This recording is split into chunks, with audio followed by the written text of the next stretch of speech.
We are going to talk about supporting your child or young person following a disclosure of sexual assault. We will use the term sexual assault to describe a single incident of sexual assault, childhood sexual abuse, grooming, online sexual abuse, or harmful sexual behaviour from another child.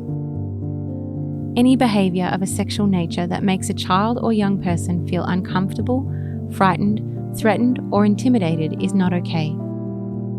It can be challenging and overwhelming to learn that your child has experienced sexual assault. It is normal to experience a range of emotions, including grief, anger, sadness, hopelessness, and confusion. It can be difficult to know what to say and how to respond to your child, even though you want to help them in every way possible. One of the most helpful and important things that you can do is to tell your child that you believe them. Reassure them that they have done the right thing in telling someone about the abuse and that they are not going to get in trouble.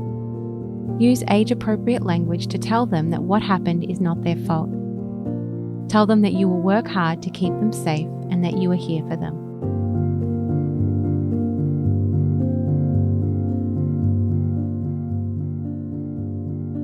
There are some immediate steps that need to be taken following a disclosure to ensure the safety of your child and other children and young people who may be exposed to the harmful person. In Victoria, all adults are required to report disclosures of sexual assault or suspected sexual assault of a child 16 years and under.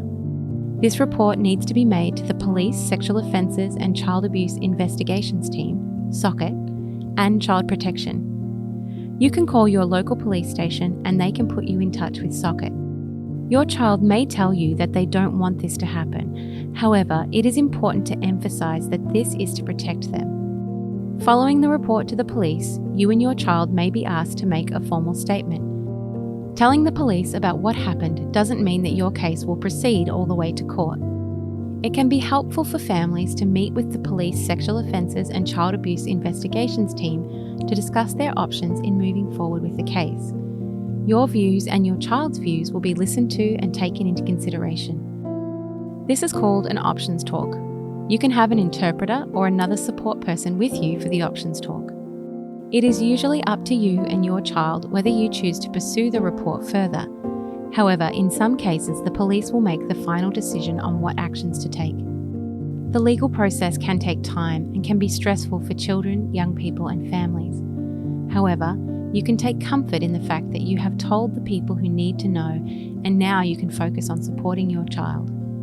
The experience of sexual assault is disempowering for children and young people. Therefore, it is important to follow your child's lead and allow them to be involved in making decisions wherever possible. While you may not agree with their decisions, try to be patient and curious in understanding where they are coming from. There is no right or wrong way for your child to respond, and they can change their mind at any time. There are various ways your child might be affected by sexual assault. You may notice changes in how they interact with others, participate in everyday activities, express themselves, and manage big emotions.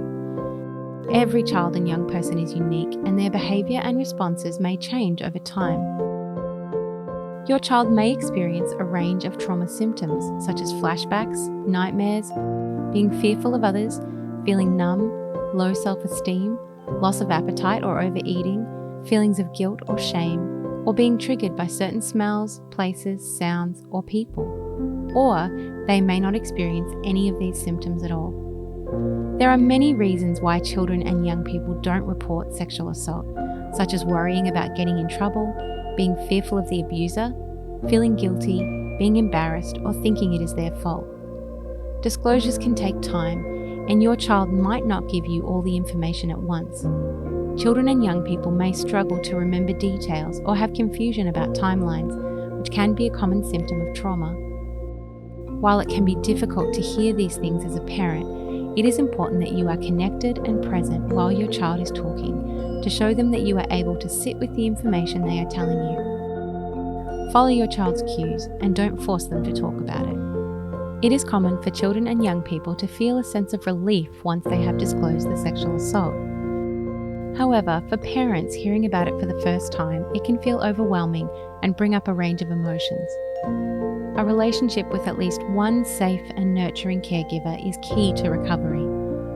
It is equally important for children and young people to have supportive people in their lives who can hear about their difficult experiences, respond with empathy, and reinforce messages of safety and recovery. It can be helpful to establish regular opportunities to connect, to give your child choice about how frequently and to what extent they want to talk about their experiences and who they want to talk to. You can let them know you are available anytime they need it. Having a regular routine and activities to engage in together can help to promote safety and strengthen your relationship.